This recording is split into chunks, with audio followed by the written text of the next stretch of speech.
The most recent lump has been very prominent on my social media and has caused a lot of questions that I'm constantly having to deflect, and I don't like that feeling of deflecting or having to not answer or not tell the truth. Now, I'm normally a big believer in sharing the scar and not the wound, not the middle. Wait until you're out of it. But at the moment, it's a massive part of my life. It's got an impact on almost everything that I am doing. Now, you would look at me and you'd go, fake, blonde hair, Gold Coast influencer, blah, blah, whatever you want to call me, right? And the truth is, and I've said this like time and time and time again, but it doesn't sink in enough, so I'm going to talk about it all over again, is that I actually had a breast reduction. So it wasn't even a breast reduction. It was classified as a medical grade breast reduction. If you stand up like this, your breasts have to hang below your elbow crease, nipple down. That is how big my breasts were by the age of 14. Now let that sink in. So at the age of 14, not only were my breasts that size, I had scoliosis and severely bullied about it, and it wasn't enjoyable, right? So I had a medical grade breast reduction. That's point number one.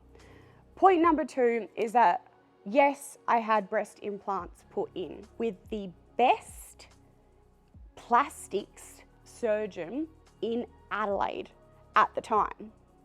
Now, they turned out to be PIP implants, and I have spoken about this before at length, but it's really important to me, and it's really important to me now to put it into one video to contextualize, I guess, everything that's happening today.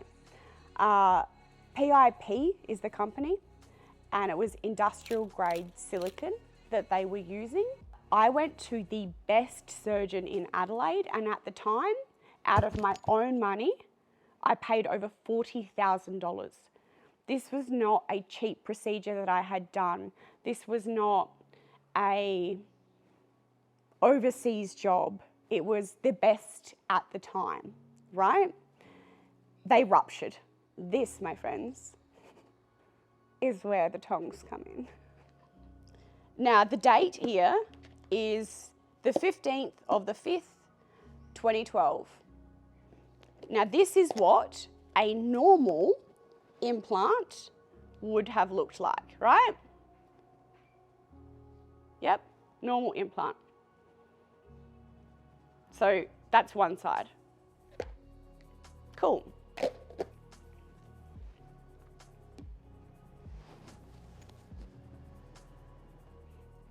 Don't cry, don't cry, don't cry, don't cry, don't cry. Okay, oh my God, okay. This is how much has ruptured and seeped through my entire body. I'm just gonna throw those tongs in the bin. I'm just gonna go and scrub. So I went through another surgery, and at this point they had said to me that they needed to go through a different incision. Now, after surgery 2, my whole right hand side started to feel weird, feel numb. I would get hot, cold flushes, and I know that there's that whole breast implant illness type thing. I went back to the surgeon, and the surgeon had confirmed again, and this is a really reputable surgeon and a different one to the original, that my implant had in fact ruptured for a second time. Now, it wasn't my right side, it was now my left side. So it had ruptured on both sides, but it wasn't industrial grade silicone. So yay, we have a win. However, that's another surgery. So we're 3 surgeries deep within not even 2 years by this stage, recovering from that. It's more and more scar tissue getting removed and more breast tissue getting removed. And this is post me having the boys. By this point, I was just so over it, and I just put my head in the sand and I was like, I don't care.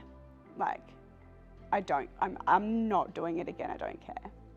And then my mum was just like, get them taken out, this is ridiculous. And I probably should have listened to my mum.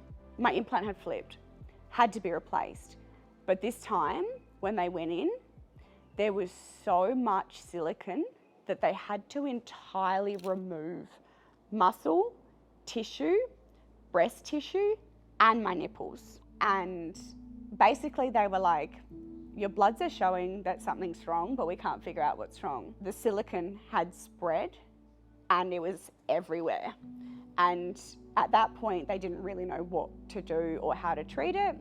So I had another surgery to get different implants put in. However, I needed to have days between, so I stayed in hospital, whatever. I think it's up to, it's well and truly over 20 surgeries. I have industrial grade silicone in my body that cannot be removed.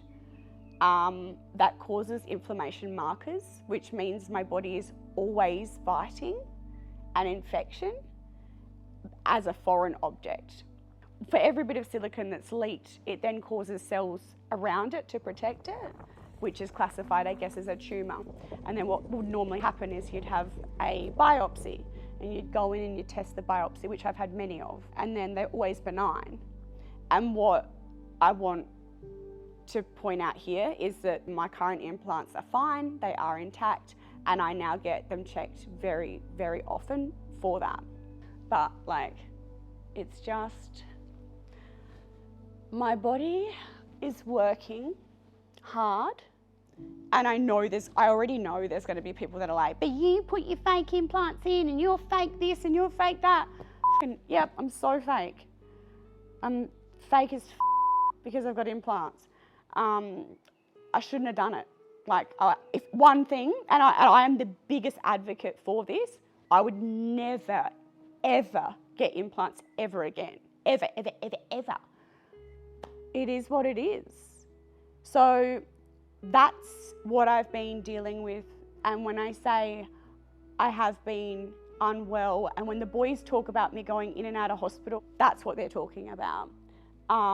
Because I don't want it to be this, what is Sophie doing? Let's try and catch her out. Like, I'm so sick of it. I just want to be me, and I just want to live a life where I can help, and I don't want to have to keep secrets of what I'm doing or why I'm doing something or anything like that. And I guess that kind of summarizes it. It's been really hard. This has been a long time, guys. And the most recent lump has been very prominent on my social media and has caused a lot of questions that I'm constantly having to deflect, and I don't like that feeling of deflecting or having to not answer or not tell the truth. I want to be able to say, like, it's currently what it is, but I don't even know what it is. Like, that's the hardest thing. It's like, I don't know, but my body's just fighting it. And for me personally, I love my life, and I'm here for my life, and I'm gonna smash my life. It just means I need to work a little harder, and sometimes I'm a bit sick. The amount of blood tests, the amount of hospital visits, like, it's hard. So when people come to me and give me hate, it's like, if only you knew. And there's so many more women that are living with a lot worse. Now that I've given you guys a little bit of, I'm not gonna say bad mood, but I'm just gonna say, you've got one trivia fact, okay? Just one. If you were to say what Sophie's favourite song is, who do you think would get it? Like, I don't know. Would you get it? Would you get it? Would you get it? Would you get it? You've got 3 seconds. 3, 2, 1.